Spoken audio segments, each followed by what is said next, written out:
Hi hello friends, എല്ലാ കൂട്ടുകാർക്കും ഇന്നത്തെ എപ്പിസോഡിലേക്ക് സ്വാഗതം കേട്ടോ. അങ്ങനെ കരുണാകരനെയും അതുപോലെ തന്നെ മുക്തേനെ റൂം തുറന്ന് സെക്യൂരിറ്റി തുറക്കുമ്പോഴേക്കും എല്ലാവരും കൂടി അവരെ കളിയാക്കുക കേട്ടോ. ആ സമയത്താണ് അവിടേക്ക് കൈലാസ് വരുന്നത്. കൈലാസ് ചോദിക്കുന്നുണ്ട്, ഇവിടെ എന്താ സംഭവം, എന്തിനാ എല്ലാവരും ഇവിടെ വന്ന് നിൽക്കുന്നത്, ഇന്ന് ആർക്കും വർക്കൊന്നും ഇല്ലേ എന്ന് ചോദിക്കുമ്പോഴേക്കും പാർവതി പറയുന്നുണ്ട്, അത് വേറൊന്നുമല്ല സർ, ഇന്ന് മുക്ത മേഡവും അതുപോലെ തന്നെ കരുണാകർ സാറും സെക്യൂരിറ്റി ഈ ഓഫീസ് തുറന്നപ്പോഴേക്കും ഇതിന്റെ ഉള്ളിലായിരുന്നു. ഇതിന്റെ ഉള്ളിലോ? എന്താ സംഭവിച്ചത് മുക്ത? എന്തൊക്കെയാണ് ഇവർ പറയണത്? എന്താ സംഭവിച്ചത്? അത് ഇന്നലെ ഫയൽ എടുക്കാൻ വേണ്ടി ഞാൻ ഓഫീസ് റൂമിൽ കയറിയതാണ്, തൊട്ടു പിന്നാലെ കരുണാകരനും വന്നു, പിന്നെ വാതിൽ അടഞ്ഞു പോയതാണ് എന്ന് പറയാണ്. പാർവതി പറയുന്നുണ്ട്, കുറച്ചു ദിവസം മുമ്പ് ഇതുപോലെ തന്നെയായിരുന്നു, ഞാനും പ്രിയൻ ചേട്ടനും അകത്ത് കയറിയപ്പോഴേക്കും ഇറങ്ങിയപ്പോൾ എന്തൊക്കെയാണെന്ന് പറഞ്ഞിട്ടുണ്ടായിരുന്നത്. അപ്പൊ ജയന്തി പറയുന്നുണ്ട്, അതെ അതെ, അന്ന് ചേട്ടന്റെ ഷർട്ട് പാർവതി ഇട്ടു എന്ന് പറഞ്ഞിട്ട് എന്തായിരുന്നു പുകില്. പക്ഷെ ഇന്ന് സെക്യൂരിറ്റി വാതിൽ തുറന്നപ്പോൾ അതിനേക്കാളും ഭീകരമായിട്ടുള്ളൊരു കാഴ്ചയാണ് സർ ഞങ്ങളെല്ലാവരും കണ്ടത്. അതെന്ത് കാഴ്ചയാ? എന്ത് കാഴ്ചയുടെ കാര്യം മുക്ത ഇവരീ പറയണത് എന്ന് കൈലാസ് ചോദിക്കുമ്പോഴേക്കും മുക്ത പറയുന്നുണ്ട്, അത് പിന്നെ കൈലാസ് എന്നിങ്ങനെ പറയാണ്. ആ സമയത്ത് മോഹൻ പറയണ്ട, അത് വേറൊന്നുമല്ല കൈലാസ് സാർ, നോക്കിയപ്പോ കരുണാകരൻ സാറിന് ഷർട്ടില്ല എന്ന് പറഞ്ഞിട്ട് കളിയാക്കി ചിരിക്കുകയാണ്. അപ്പോഴേക്കും പ്രിയം പറയുന്നുണ്ട്, അതെ സാർ, ഇന്ന് രണ്ടുപേർക്കും ഒരു ലീവ് കൊടുക്കാവോ? അതെന്തിനാ? അല്ല, രണ്ടുപേർക്കും ക്ഷീണം ഉണ്ടാവുമല്ലോ എന്ന് പറഞ്ഞ് കളിയാക്കി ചിരിക്കുകയാണ്. മുക്തക്കാണെങ്കിൽ ആകെ ദേഷ്യം വരുന്നുണ്ട് കേട്ടോ. മുക്ത കൈലാസിനോട് പറയുന്നുണ്ട്, എനിക്ക് കുഴപ്പമൊന്നുമില്ല സർ, ഓക്കെയാണ് കൈലാസ് എന്ന് പറയാണ്. കൈലാസ് പറയുന്നുണ്ട്, അതെ നിങ്ങൾ ഓക്കെ ആയിരിക്കും, പക്ഷെ ഞാൻ ഓക്കെ അല്ലെങ്കിലോ? കൈലാസ് എന്തൊക്കെയാണ് പറയണത്? രണ്ടുപേരും ക്യാബിനിലേക്ക് വാ എന്ന് പറഞ്ഞിട്ട് കൈലാസ് വിളിക്കുകയാണ്. അങ്ങനെ മുക്തയും അതുപോലെ തന്നെ കരുനാഗം കൂടിയിട്ട് ക്യാബിനിലേക്ക് പോവാട്ടോ. അവർ പോയി കഴിയുമ്പോഴേക്കും മോഹനും ജയന്തിയും പ്രിയനും പാർവതിയും കൈ കൊടുക്കാണ്. എന്തായാലും നമ്മുടെ പ്ലാൻ വിജയിച്ചു. പാർവതിനെയും പ്രിയനെയും തമ്മിൽ ഒതാക്കാൻ വേണ്ടി അവർ എന്തൊക്കെ കളിയാ കളിച്ചത്, അതിനേക്കാളും ഏറ്റവും കൂടുതൽ ചീഞ്ഞു നാറിയത് അവര് തന്നെയാണിപ്പോ. ഇപ്പൊ അവർക്ക് മനസ്സിലായി കാണുമായിരിക്കും ഈ ലോക്കൽസിന്റെ തനി ഗുണം. അതെ അതെ, മുക്തമേടത്തിന് അത് അത്യാവശ്യമായിരുന്നു. അവരൊരു പെണ്ണായതുകൊണ്ട് ഇങ്ങനത്തെ ഒരു പണി കൊടുക്കണോന്ന് ഞാനൊന്ന് ജസ്റ്റ് ഒന്ന് ആലോചിച്ചായിരുന്നു. പിന്നെ അതല്ല, പാർവതിക്ക് ഇങ്ങനത്തെ ഒരു പണി കൊടുത്തപ്പോ അവര് രണ്ടാമതൊന്നും ആലോചിച്ചില്ലല്ലോ. പാർവതിക്ക് നല്ലൊരു പണി തന്നെയാണ് കൊടുത്തത്. പക്ഷെ മുക്തക്ക് കൊടുത്ത പണി കുറച്ചു കൂടി പോയി. എന്തായാലും മുക്ത ഇതുകൊണ്ടൊന്നും അടങ്ങിയിരിക്കുമെന്ന് തോന്നണില്ല. കാരണം അച്ഛന്റെ പ്രായമുള്ള കരുനാഗൻ സാറിനെ കുറിച്ചിട്ടാണല്ലോ അവരെ കുറിച്ച് നമ്മൾ പറഞ്ഞുണ്ടാക്കിയത്. അതുകൊണ്ട് അവർക്ക് അതൊട്ടും തന്നെ പിടിച്ചിട്ടുണ്ടാവില്ല. കൈലാസ് സാറിനെ കുറിച്ചാണ് ഇപ്പൊ ഇങ്ങനെ ഉണ്ടായെങ്കിൽ അവർക്കത് സന്തോഷമായേനെ, അവരത് മുതലെടുത്താനെ. എന്തായാലും രണ്ടുപേർ കിട്ടുന്നൊരു പണി കൊടുക്കും. കൈലാസ് സാറിന് മനസ്സിലായി കാണുമായിരിക്കും ഇത് നമ്മുടെ പ്ലാൻ ആണെന്ന്. പിന്നെ അത് എന്തായാലും മനസ്സിലായി കാണുമായിരിക്കും. എന്തായാലും അവർക്കിട്ടൊരു പണി കിട്ടിയോണ്ട് കൈലാസ് സാറിന് സന്തോഷമായിട്ട് ഉണ്ടാവും. കണ്ടില്ലേ കൈലാസ് സാർ ചിരിച്ചത്? അതെ, എന്താണാവോ അവർക്ക് കൊടുക്കാൻ പോണത് എന്ന് പറയാണ്. അങ്ങനെ കൈലാസ് രണ്ടുപേരും ക്യാബിനിലേക്ക് വിളിക്കുകയാണ്. എന്താണോ കരുനാഗൻ, എന്തൊക്കെയാണ് ഈ കേൾക്കണത്? അത് പിള്ളേര് പറ്റിച്ച പണിയാണ്, ഞങ്ങൾ അവർക്കിട്ടൊരു പണി കൊടുത്തല്ലോ. ഓഹോ, അപ്പൊ നിങ്ങൾ പണി കൊടുത്തത് സമ്മതിച്ചല്ലോ? അയ്യോ അങ്ങനെയല്ല, അവര് അവിടെ ഗോഡൌണിൽ നമ്മൾ പൊക്കിയതാണല്ലോ, അപ്പൊ അതിന് പകരമായിട്ട് അവര് തന്ന പണിയാണിത്. എന്തായാലും എനിക്കൊരു കാര്യം മനസ്സിലായി. എന്താ എന്താ കൈലാസേ എന്ന് മുക്ത ചോദിക്കുമ്പോ, അല്ല, നിങ്ങൾ അവർക്കിട്ടൊരു പണി കൊടുത്ത്, പ്രത്യേകിച്ച് പാവതിക്കും പ്രിയനും, അവർ രണ്ടുപേരും ഇവിടെ നിങ്ങൾക്ക് പുറത്താക്കണമായിരുന്നു. അതിന് അവർക്ക് നിങ്ങളൊരു പണി കൊടുത്തതാണ്. പക്ഷെ എന്ത് ചെയ്യാൻ, അവര് നിങ്ങൾക്കും തിരിച്ച് അതുപോലൊരു പണി തന്നു.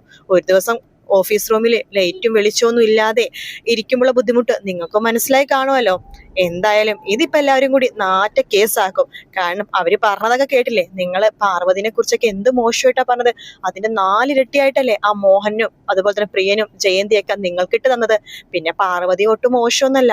അവള് പറഞ്ഞതോ, ഇതുവരെ കണ്ട പാർവതിനെ പോലെയാണോ നിങ്ങൾ ഇന്ന് അവളുടെ രൂപം കണ്ടത്? അല്ല, ഇന്ന് അവളുടെ തനി രൂപം ഞങ്ങൾ കണ്ടു കൈലാസാറെ എന്ന് കരുനാഗൻ പറയുമ്പോ, അതന്നെയാ, അതുകൊണ്ടല്ല അവളെ ചട്ടമ്പി പാറു വിളിക്കണത്.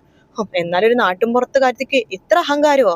അതെ, എന്തായാലും ഞാനൊരു കാര്യം തീരുമാനിച്ചു. എന്താ കൈലാസേ എന്ന് മുക്ത ചോദിക്കുമ്പോ, അവര് സാധാരണ തൊഴിലാളികളാണ്. അവരെ കുറിച്ച് ഇപ്പൊ ആരെന്ത് പറഞ്ഞാലും അവർക്കൊരു കുഴപ്പമില്ല. തൊഴിലാളികൾ തന്നെയായിരിക്കും. പക്ഷെ ഇതങ്ങനെയല്ല. പുറത്തങ്ങനെ അറിഞ്ഞു കഴിഞ്ഞാൽ എനിക്കാണ് നാണക്കേട്. അതുകൊണ്ട് രണ്ടുപേരും കുറച്ചു ദിവസം ഒന്ന് വീട്ടിലിരിക്കെ. അയ്യോ സാറേ, എന്തൊക്കെയാണ് ഈ പറയുന്നത്? കരുനാഗൻ ചോദിക്കണം. അത് വീട്ടിൽ പോയാൽ ശരിയാവില്ല. ഈ പൈസ കൊണ്ടിട്ടാണ് സാറേ ഞാൻ കുടുംബം നയിക്കണത്. ആയിക്കോട്ടെ, അവരും അങ്ങനെ തന്നെയായിരുന്നു. ഈ പാർവതിയുടെ വീട്ടിലെ കാര്യമൊക്കെ നിങ്ങൾക്ക് അറിയാവുന്നതല്ലേ. ആ പെൺകുട്ടി പണിയെടുത്ത പൈസ കൊണ്ടാ വീട്ടുകാർ കഴിയണത്. അപ്പോ അവക്കിട്ടൊരു പണി കൊടുത്ത എങ്ങനെ ഉണ്ടാകും? എന്തായാലും നിങ്ങൾ കുറച്ചു ദിവസം ഇവിടുന്ന് മാറി നിൽക്കണം നല്ലത്. അല്ലെങ്കിൽ സ്റ്റാഫുകളുടെ നാണക്കേട് കൂടി സംസാരം കൂടി നിങ്ങൾ കേൾക്കേണ്ടി വരും. അത് ശരിയാണ്. എന്തായാലും ഞങ്ങളെന്നാ 2 ആഴ്ചത്തേക്ക് ലീവ് എടുക്കാം സാർ. അതാണ് നല്ലത്. രണ്ടുപേരും 2 ആഴ്ച ലീവ് എടുത്ത് വീട്ടിൽ പോയിരുന്നോ എന്ന് പറയാണ്. അങ്ങനെ മുക്തയും കരുനാഗനും അവിടെ നിന്ന് ഇറങ്ങുമ്പോഴേക്കും പ്രിയനും പാർവതിയും വീണ്ടും കളിയാക്കാട്ടോ. എന്തായാലും കിട്ടേണ്ടത് വയറ് നിറച്ച് കൈലാസാറ് കൊടുത്തിട്ടുണ്ട്. രണ്ടിന്റെ മുഖം കണ്ടില്ലേ, നിങ്ങൾ ഇവിടുന്ന് പിരിച്ചു കിട്ടോ എന്ന് ചോദിക്കുകയാണ്. നീ ഒരുപാട് സന്തോഷിക്കണ്ടടാ എന്ന് കരുനാഗൻ പറയുമ്പോഴേക്കും എതേ സന്തോഷിക്കുന്നില്ല, അതന്നെയാ എനിക്ക് നിങ്ങളോടും പറയാനുള്ളത്. നിങ്ങളും ഒരുപാട് അങ്ങോട്ട് മുകളിലേക്ക് പോകണ്ട, ഇനിയിപ്പോ ഇതൊരു ചെറിയ പണിയാ, ഇനി പണി വരാൻ പോകുന്നേ ഉള്ളൂ, നിങ്ങൾ നോക്കിക്കോ എന്നൊക്കെ പറയാണ്. ശേഷം കരുനാഗൻ പോകാൻ പോകുമ്പോഴേക്കും പാർവതി കരുനാഗത്തിന്റെ അടുത്തേക്ക് പോകുന്നുണ്ട്. അതെ നോക്ക്, എന്താടി മാറടി അവിടെന്ന്. ഇല്ല എനിക്കതിന് പോകാൻ പറ്റില്ല. എടീന്നോ, എടി പൊടിന്നൊക്കെ താൻ തന്റെ ഭാര്യേനെയും പിന്നെ തന്റെ ബന്ധുക്കൾ ആരൊക്കെയാണെന്ന് വെച്ചാൽ അവരെ വിളിച്ചു. എനിക്കൊരു പേരുണ്ട്, ആ പേര് വിളിച്ചാൽ മതി. സത്യം പറഞ്ഞാ എന്റെ പേര് താൻ വിളിക്കുന്നത് പോലും എനിക്ക് ഇഷ്ടമല്ല. താനെന്നോ, അതെ തന്നിനെ അങ്ങനെ വിളിക്കാനേ പറ്റുള്ളൂ. എന്തൊരു വൃത്തികേടാ താൻ പിന്നെ ആ ഓഫീസ് റൂമിൽ കാണിച്ചത്. അത് നിങ്ങളുടെ പ്ലാൻ ആയിരുന്നില്ലേ? അത് നിങ്ങൾ ജയിച്ചു. എന്തായാലും ഇതിനെ തിരിച്ചടി ഞാനും മുക്തയും തന്നിരിക്കും. ഞങ്ങളെക്കുറിച്ച് നിങ്ങൾ എന്താ വിചാരിച്ചത്?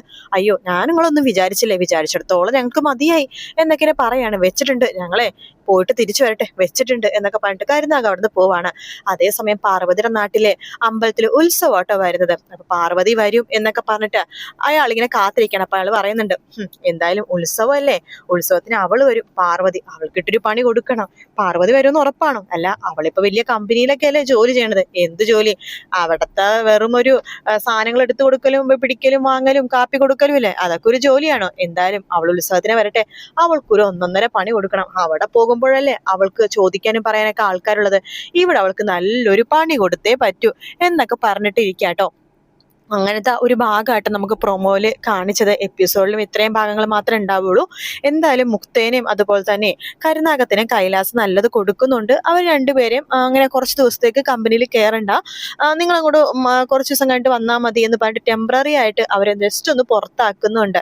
അതുകൊണ്ട് തന്നെ മുക്തക്ക് നമ്മുടെ പാർവതിയുള്ള ദേഷ്യം കൂടുവാട്ടോ. പക്ഷേ കൈലാസ് തന്നെ തെറ്റിദ്ധരിച്ചിട്ടുണ്ടാവോ? ഇനി ഇതിന്റെ പേരിൽ കൈലാസ് തന്നെ വിവാഹം കഴിക്കാതിരിക്കോ? ഇനി കൈലാസിന് മുമ്പിൽ താൻ എങ്ങനെ പ്രണയം പറയുമെന്നൊക്കെ ആലോചിച്ചിരിക്കുകയാണ് മുക്ത. പക്ഷെ മുക്തക്ക് ഹോസ്റ്റലിൽ പോകാനും നാണക്കേടാട്ടോ. കാരണം ഹോസ്റ്റലിലെ ഫ്രണ്ട്സ് പറഞ്ഞു, അവിടുത്തെ മേഡ് പറഞ്ഞു, ഇനി മുക്തക്ക് കിട്ടാൻ നമ്മൾ അടുത്ത പണി എന്ന് പറയുന്നത് നേരെ ഹോസ്റ്റലിലേക്ക് പോകുമ്പോഴേക്കും നമ്മുടെ ഭൂമിക മേഡം നല്ല രീതിയിൽ തന്നെ മുക്തേനെ നാണം കെടുത്തി വിടുന്നു കേട്ടോ. കാരണം പാർവതി വന്നപ്പോഴേക്കും എന്തൊക്കെയാണ് പറഞ്ഞത്, ഹോസ്റ്റലിൽ നിർത്താൻ പറ്റില്ല അങ്ങനെ ഇങ്ങനെയൊക്കെ അല്ലേ പറഞ്ഞത്. അതുകൊണ്ട് തന്നെ ഇനി മുക്ത മേഡത്തിനും ഇവിടെ നിർത്തണോ വേണ്ടിയോ എന്ന് ഒന്ന് ആലോചിക്കട്ടെ എന്ന് ഭൂമിക മേഡം പറയാണ്.